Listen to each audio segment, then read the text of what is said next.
addition, I've seen our many dedicated teams respond to the tragedies we see taking place on our streets. Young lives are lost and completely robbed of their potential. Injured shooting victims live with trauma, even if they fully recover from their injuries. Others sadly do not. In January of this year, we stood in this very room and announced the launch of the Philadelphia Roadmap to Safer Communities, a comprehensive set of short and long-term strategies and goals to guide us in tackling the public health emergency that is gun violence that we see in our city. We know that even after police investigators have left the crime scene, grief and pain remain long afterwards for reeling communities with open wounds, or in some cases, reopen wounds that need time to heal. The investments our team will announce today will help with that healing and rebuild the sense of safety and community that violence can too easily rip away. These investments will also help us get to the root cause of some of these violent acts. They will help us with an immediate trauma-informed response that provides needed support to those impacted by the violence.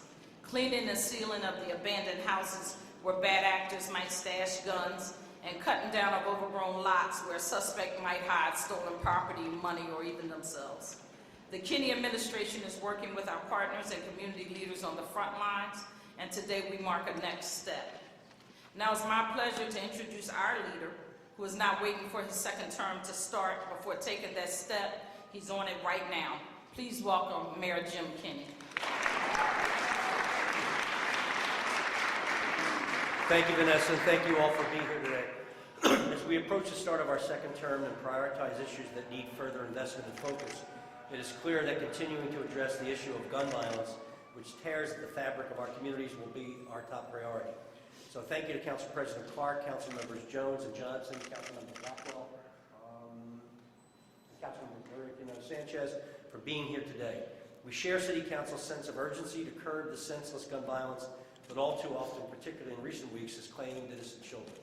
We continue to work towards implementation of the Philadelphia Roadmap for Safer Communities, the comprehensive 5-year anti-violence plan that we unveiled in January.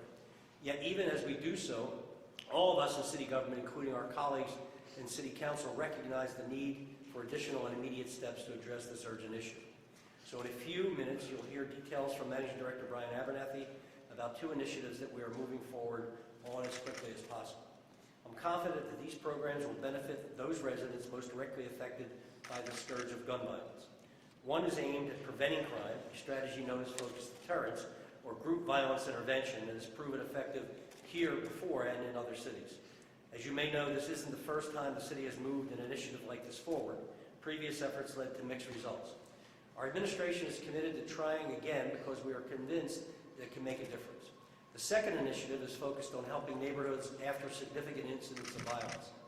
When gunfire breaks out, when deaths occur in living rooms or porches and in the street, even those not struck by bullets are affected. They need our help. The city will now deploy rapid response teams that will lend immediate support to those caught quite literally in the crossfire. In a moment, Brian Abernathy will tell you more about both group violence intervention and rapid response. To be clear, I am not standing here today telling you that these 2 efforts alone will solve the issue of gun violence, but they are part of a larger plan to address gun violence as a public health issue. One of the basic principles of the Roadmap for Safer Communities is that there is no single answer to gun violence, particularly in light of the state's refusal to allow for any meaningful gun restrictions. Let me emphasize that again.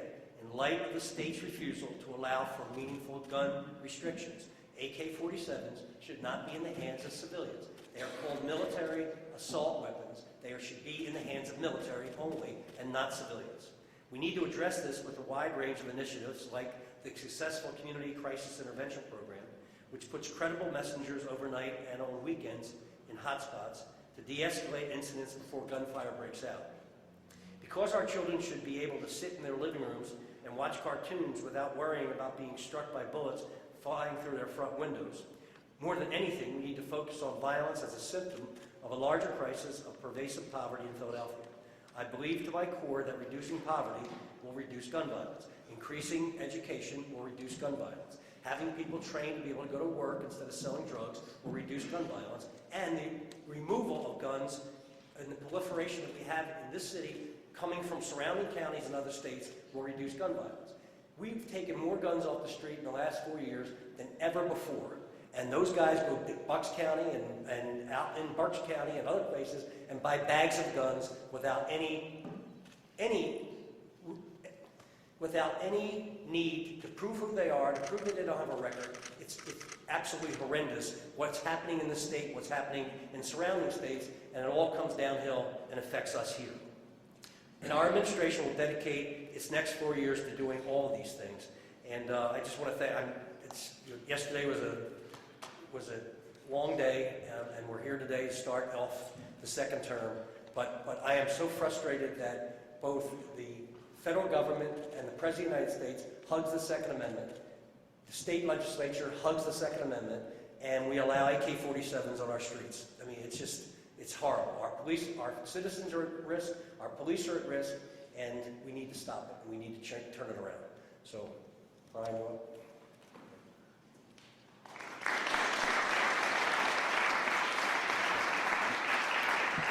Good morning. I'm Brian Abernathy. I'm the city's managing director. I just want to say that the work that Vanessa and her public safety team are doing, especially its overall commitment to rapid response and healing, is critical, and I appreciate her leadership. And that's exactly why we're here today, is to build on top of that work. First, we are pleased to say that we're working with the District Attorney's Office and other partners to launch the Group Violence Intervention in Philadelphia program. This is a crime reduction strategy zeroed in on the highest risk individuals and hotspots, including repeat offenders and drug dealers, and builds on the focused deterrence model that the city employed a few years ago. The strategy involves targeted outreach to high-rate offenders, offering incentives for compliance and swift consequences for criminal activity. The administration is committed to funding this approach and plans to implement the program this spring in West Philadelphia. Today, we're also announcing that the administration has sent to City Council a request for appropriations for more than $5 million to expand our efforts around violence prevention. Included in that request is funding for group violence intervention. Also included is funding for the rapid response efforts that Mayor Kenney touched on. Communities that witness gun violence need immediate support, particularly in the wake of incidents where there are multiple victims of a particularly tragic incident, such as the murder of 4 residents in one West Philadelphia home last month, or where the victims are children. The shootout on 15th Street marked the first mobilization of city resources in this way, and we've continued to mobilize when tragedy strikes. Team members include representatives of various city agencies who provide immediate trauma support, direction on obtaining long-term counseling, immediate structural and streetscape repairs, long-term blight remediation and improved street lighting, information on other social services, and anti-violence resources. The legislation also asks City Council to consider additional funding for 2 ongoing efforts, the Community Crisis Intervention Program and our grassroots targeted community investment grants. Both of these programs support community-based efforts to provide alternatives to violence and allow us to fund solutions that are located close to the problems. We've requested an additional $1.2 million for licenses and inspections for handling blight, specifically to increase the capacity of clean and seal abandoned properties that are too often used to hide stolen goods, drugs, and weapons. Finally, we're requesting an additional $300,000 for the Streets Department for additional neighborhood lighting upgrades. All of this underscores our commitment to improving the quality of life and safety for our communities. The Roadmap to Safer Communities calls on every city agency to do its part to promote safety and well-being. These investments only enhance those commitments. Only with long-term, continuous effort by all of us will we see long-term, sustained results. And as I close, I just want to say thank you in advance to City Council for its careful consideration and for your ongoing leadership, and most importantly, for your partnership in tackling all of these issues. Thank you.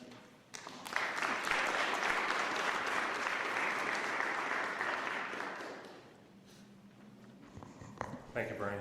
Good morning. Hey guys, good morning. All right. First of all, I want to thank everybody for being here. I want to concur with the mayor and his sentiments with respect to the sense of urgency around this very, very troubling issue. And I want to commend the mayor because it's not lost upon me that 9 o'clock, 9:30, the day after the election, This is the first thing that's being discussed in a public way. Mayor, I want to thank you for sending the bill back.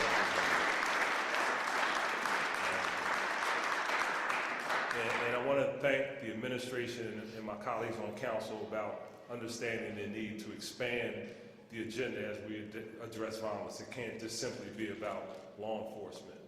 We ask our police to do a lot, but we have to do other things, obviously. You know, we have to talk about criminal justice reform. We have to talk about expanding educational and real opportunities for individuals who find themselves going down that path. I'm glad that we're talking about taking guns off the street. I want to thank our law department and the DA and the mayors for moving on lost and stolen guns. I think that's a key component in terms of stopping straw purchases. Safe Havens bill, dealing with rec centers. I want to thank our recreation commissioner who's working on that. Getting guns out of the hands of dangerous people. Councilman Jones, I want to thank you so much for that. And we are going to have to talk about, while we're getting guns off the street, we're going to have to talk about getting individuals who have made the decision that they no longer want to be a member of this society. All right? So we're going to have real talk about individuals who consistently create the level of violence in communities, and they are making that decision that they don't want to be a part of this society anymore. So they continue to go out time after time. They're caught with weapons. They're shooting people. Little children, as the mayor said, can't be safe, can't watch cartoons. They probably shouldn't be out on the streets. So we want to have that real conversation. So I just want to thank everybody who's involved in this. This message is sent today. We're going to deal with this issue in a meaningful way with respect to the legislation that Mr. Abernathy talked about. City council is always going to ask for more money because that's what we do. We will have that spirited conversation, but at the end of the day, the one underlying thing that whatever dollars are made available, they will be for the purposes of protecting the citizens and giving people opportunity in the city of Philadelphia. So I just want to thank the mayor. I want to thank you, the managing director. I want to thank my colleagues and everybody involved for their very, very diligent work on this very, very important issue. Thank you.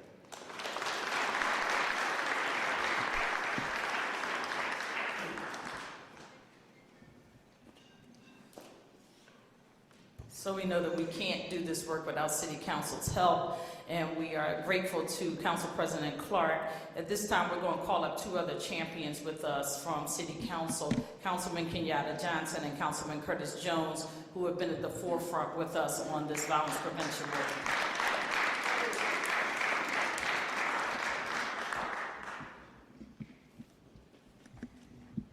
So Election Day was yesterday. Today the work begins. I want to thank Mayor Kenney, who we see each other in passing sometimes in the course of doing our work. And there was one morning, one stressful morning after a bad weekend in Philadelphia, and he may not remember this. He was coming out rushing to a press conference or some other form of work, and the look on his face, you may not remember that, but the look on his face of worrying about our children, often doing harm to themselves and others, was something that gripped me, and that made me go into the building and work a little harder. We have recently passed red flag laws that we don't know if they're going to get stricken down by the Commonwealth or the federal government or the NRA, but we don't care. We have the responsibility to do the right thing first in the city of Philadelphia and let the chips fall where they may. Thank you. President Clark, my colleague Kenyatta Johnson, on a day off, went up to, Oaks, Pennsylvania. And we walked into a room where there was a gun show. And it reminded me of the movie Jaws.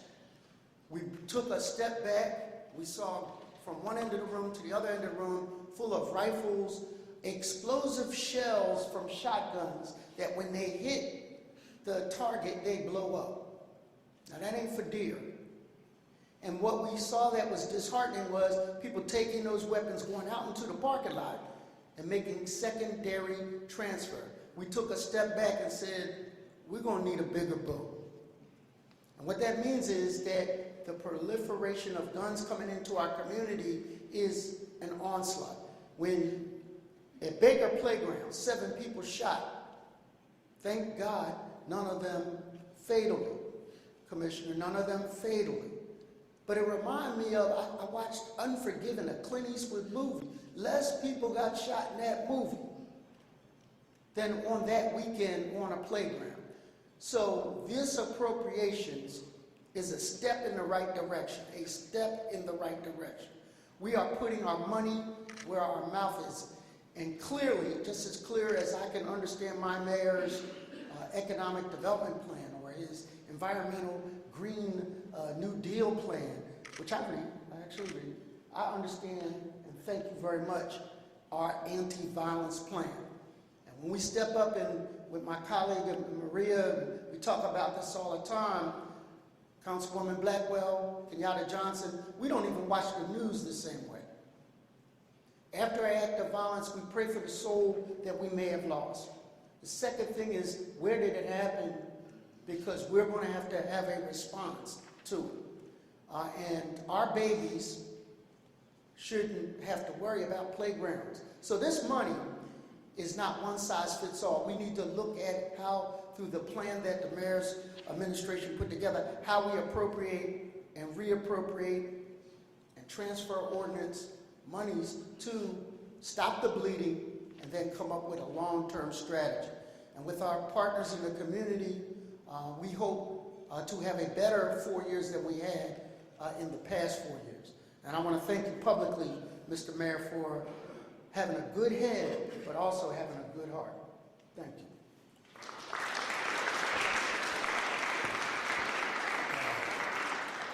I want to echo the sentiments of my colleague, Councilman Curtis Jones, and I want to acknowledge the work not only of the mayor, but most importantly his team, Vanessa and Shondell Ravel, who leads the Office of Violence Prevention. Give them a round of applause first and foremost, because it's their responsibility to implement the plan, to implement the strategy as it relates to violence prevention here in the city of Philadelphia.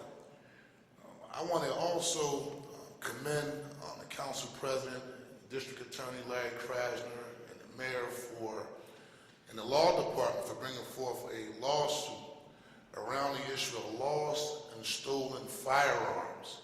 The same way that if someone steals your car, you have to call the Philadelphia Police Department and notify them, and you're held responsible if someone else is hit with their car. It should be the same thing that happens if you lose your gun, because there are no Uzis or no 9mm made in Strawberry Mansion or Point Breeze. And the question is always asked in my neighborhood, where are these children getting these guns? And so I'm very optimistic about that effort, and I think it's a step in the right direction to hold people accountable who own firearms. And as a member of council, I also have a bill that deals with ghost guns. Most of you may not know, now you don't have to go to the store and purchase a gun. You can go to different stores and gun shows and buy parts of guns, put that gun together with no serial number, and use that gun in an act of violence. And so that bill strictly goes toward banning that practice here in the city of Philadelphia. I'll continue to negotiate, Mr. Mayor and your team, regarding the transfer ordinance that I put in. I think 5 is good. I think 10 is better, but nevertheless, we don't want to just also be providing funds without an actual plan. But we need to expand making sure that young people have the opportunity to work year-round. We need to make sure when people come home from prison, they have opportunities to get involved in things that are positive, because if not, they'll go back to a life of crime and violence that we see taking place here in the street. But I want to acknowledge the work that has been done thus far. Some folks say, well, we're not doing enough, but I beg to differ. Prior to this administration, we had no money to give community organizations and nonprofits what we call boots on the ground to address this issue of crime and violence. Prior to this administration, we did not have an aggressive crisis intervention team, which now will be working from Monday to Sunday out on the street, focusing on preventing gun violence before a young man picks up a gun and takes the life of another young man. And so, again, I thank this team for setting us in the right direction. I believe we have a lot of work to do because at the end of the day, we'll never be a great city until we're a safe city. We see a lot of trainings going up, there's a lot of economic development taking place, but if you can't walk down Center City without somebody taking a shot at you, or my two toddlers can't go to the corner store without someone pulling out a gun and shooting up the middle of the street or shooting in the middle of the neighborhood, then what's the purpose of being a resident here in the city of Philadelphia? So for me, this is not about politics. I'm a dad, I'm a father, I'm an African-American man who's tired and sick and tired of seeing African-American young men being murdered. We have to be aggressive about this process.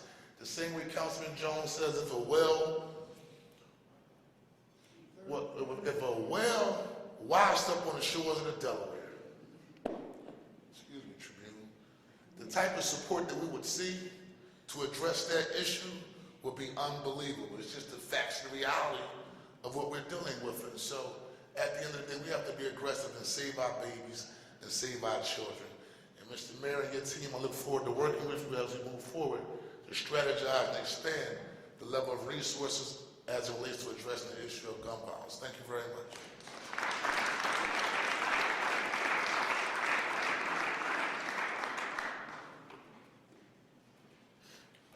So we want to thank all of our members of council. We also want to recognize Councilwoman Blackwell as well as Councilwoman Quinona Sanchez, who also support us. So as you've heard, it takes everyone to make a difference and to tackle this problem of violence that we're experiencing in our city. In our city, it takes the government, definitely takes the community, it takes our police department, it takes the district attorney's office, it takes the Office of Violence Prevention, the Office of Criminal Justice, our Office of Reentry Partnerships. It takes everyone we can think of in this city to tackle this problem. And so we're asking you all to come together with us so that we can make a difference and ultimately save some lives. We are confident in our abilities that if we get together, we can do this and it will increase greatly. And with these investments, we will be able to have much more of an effect, we believe, in the community. And we thank our community partners who have been doing a terrific job. Many of our community partners received targeted community investment grants and have done some great work and really made a difference in their communities. At this point, we will open up the floor for questions. Those of us are here and will entertain any questions that you may have. Will this transfer of money get through this session of council, or will it have to wait for the rest of it? Yes, we are looking for a mid-year transfer ordinance, yes. Okay. And I have another question. I see the district attorney isn't here for GVI to work. We need certain and severe punishment. Where's the evidence that the district attorney is prepared to provide that? So the district attorney has been at the table with us. Some of his staff was here who are working with us. I did see them in the room. We are meeting very regularly, both with the district attorney, with State Representative Mavita Johnson-Harrell, and they have indicated that they are committed to this process as long as there are sufficient supports, social service supports, which were, I understand, some of the issue before when it was tried, as well as long as we are committed to trying to work on increasing job placement. So he is at the table at this point. This is full implementation in West Philadelphia, but this is going to be a citywide program? Or So the first phase, if you will, some might call it a pilot. I would prefer to call it a phase because it will be a phased in approach. We are talking about started in West Philadelphia. And then we are determining where we start by the police department intelligence unit doing an analysis of data as well as a combination of a few other things into the areas where we think it is, one, needed the most, and two, where it will be most efficient or most able to be rolled out. When do you expect to start this? We'd like to launch it in the spring. This is under the umbrella of the Philadelphia Roadmap, or the roadmap that is laid out. It is a gun violence intervention. It is one of the tools in the toolkit. It's not the only gun violence intervention model, but it is certainly one of the tools in the toolkit that we think will be very effective here. It is an evidence-based program, and we are working with David Kennedy, the creator of the model from John Jay College in New York. And I just want to back Vanessa up on this one particular initiative because it was rolled out. It's called Focus Deterrent, and it was rolled out in the 17th Police District in Point Breeze, Great Ferry, And what makes it most effective is the carrot and stick approach. And I'm a young man, I grew up in South Philadelphia, I know the streets. And the reality is you have to give young men an option, but also we can't be compassionate about individuals who are taking the lives of our young people, who are making our seniors live hostage inside their homes. And so at the end of the day, the program is a combination of the U.S. Attorney's Office, the District Attorney's Office, the Philadelphia Police Department, and also compassionate community residents who have been impacted by gun violence. And the young men participate in a call-out session. And in that call-out session, they're basically given the option of how to get involved in resources that change the quality of their lives, or the consequences of not straightening up. And at the end of the day, I support criminal justice reform, but I also support our neighborhoods being safe. I support my children being safe. I support my family members who go to and from their homes being safe. So at the end of the day, we can't play around with this issue. If individuals want to get their lives together and get involved in something that's positive, here are the resources for you. But if you're not a part of the solutions in our communities, and you're definitely a part of the problem, and you should be dealt with accordingly. And I just want to back Vanessa up on that particular program because I was a part of it. It was very, very effective in the 17th Police District. Homicides decreased significantly, and I think West Philadelphia will be a great pilot, and hopefully with the buy-in from the Philadelphia Police Department at some point in time, it'll go citywide because it's a very, very serious issue. Thank you.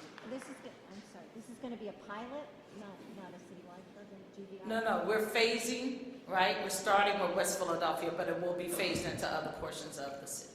Yes. Yes.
So we understand and we would very much love to have you work with us and participate. You can work with our Office of Violence Prevention. I can see you afterwards to make sure I give you the contact information and we can set up a meeting to talk about how you can work with us. Yes. With regard to trauma support and intervention, because there are programs that are in place now that unfortunately a lot of people in the communities do not know about. Is there a way that you can get that information to people such as myself and the other reporters who actually can provide this information so that the healing needs to start prior to the spring, of course, but if there are things that we can do now to move this narrative? Absolutely. So we work very closely with the Department of Behavioral Health. And they have a wealth of trauma-related resources. We can work with them to get that information out to you as we're trying to build a sort of resource the repository at any rate. But we will work with the Department of Behavioral Health and we can get that information to you. So last September, the city got a $500,000 grant for CCAP from the state, and the mayor said that he wants to see he thinks we can get a 5% reduction citywide in homicide and call it a modest reduction. Today, we call CCAP a successful program, and I wonder on what measure is it successful, and my understanding, we don't have data on localized effects. We know there's no citywide reduction in homicide. What was behind the decision of putting more money in a program that we don't really know that works? So CCIP is our Community Crisis Intervention Program. I believe his question was around if we have not, we don't have data to directly show that it works or an evaluation yet. what's the logic behind putting more money behind the program. I will say to you that the logic for me, now we don't have data, you're correct, the program just started in July of 2018. So it has not been up and running long enough. It started with approximately only like 9 people. The outcry for their services, though, was so large that we have been, looking for grants. That's the state grant that you're referring to, as well as getting money from the mayor and this administration to expand it. If you go in the neighborhoods, the people in the neighborhood will tell you that they like CCIP. It had we put them out there as credible messengers. Most of these folks are employed. They come from the neighborhood that they actually work in, so they have an amount of credibility. It also adds some economy to that neighborhood by also giving people employment, right, that come out of that neighborhood. They try and they are very successful often at de-escalating situations that occur in the neighborhood. If they get wind of anything, they try to respond. If we think that some of our homicides are retaliatory in nature, and they try to cut off that retaliation. They do hospital-based intervention. They go to the hospitals. Often, sometimes there's things that erupt at the hospitals when the families get together and emotions are raw. They work with the police department and are able to get ground-level intelligence that sometimes the police department is not, because folks in the community may be fearful of talking to the police, but will talk to them because they know them.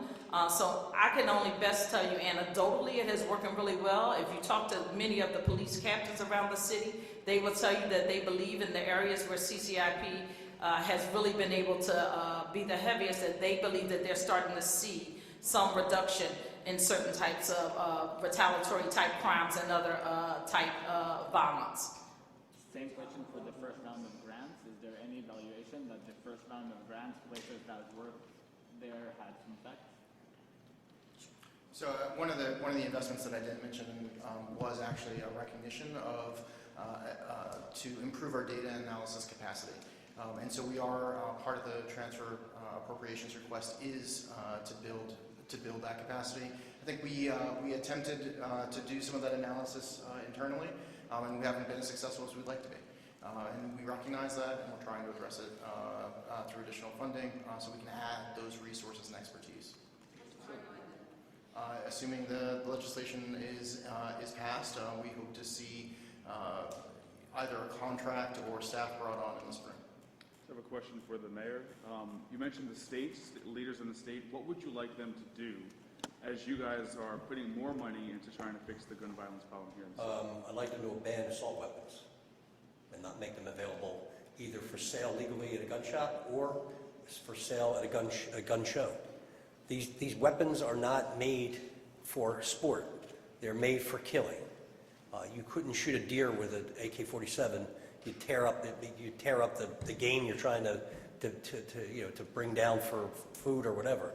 It's just they're killing machines. And the NRA is not representative of gun owners.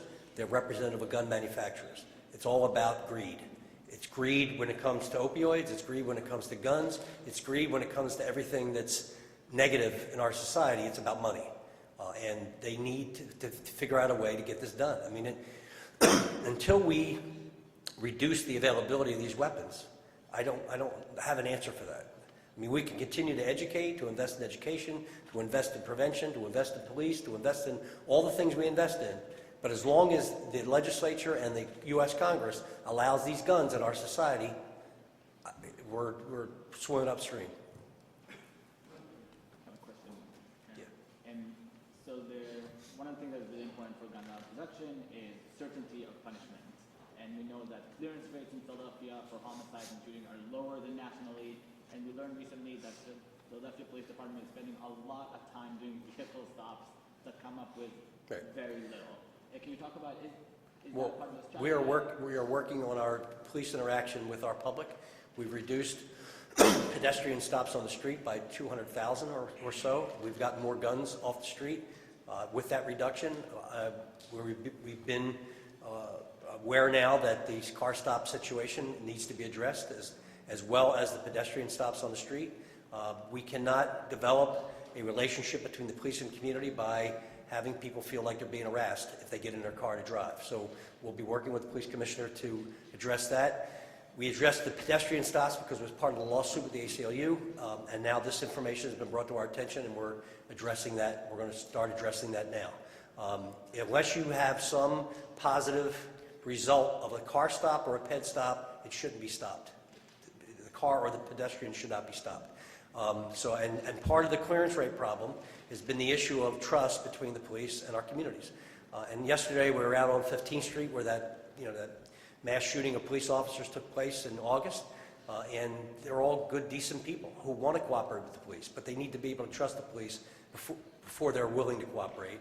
And I saw the interaction between the police officers there in the 35th District and the neighbors there, and it was positive and productive, and we need to continue to build that trust and build that relationship, and that'll help our clearance rates. I mean, look, anybody who has the capacity to shoot up a house with an AK-47 and kill a 2-year-old, I mean, that person obviously needs to be away forever.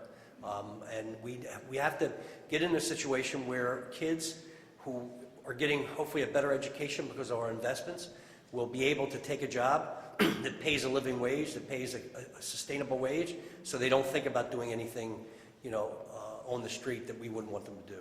And it's a combination of things. I mean, I wish the state of Pennsylvania would thoroughly and fairly invest in education from pre-K to college, but they decide they don't want to. And we wind up dealing with the end result of those problems. I'm not whining. We're going to do what we can to fix it, but we're not getting a lot of help anywhere. So we're out of time at this point. We thank you all for coming. We thank you all for your continued support of our work. Some of us will be around for questions if anybody has any others. Thank you.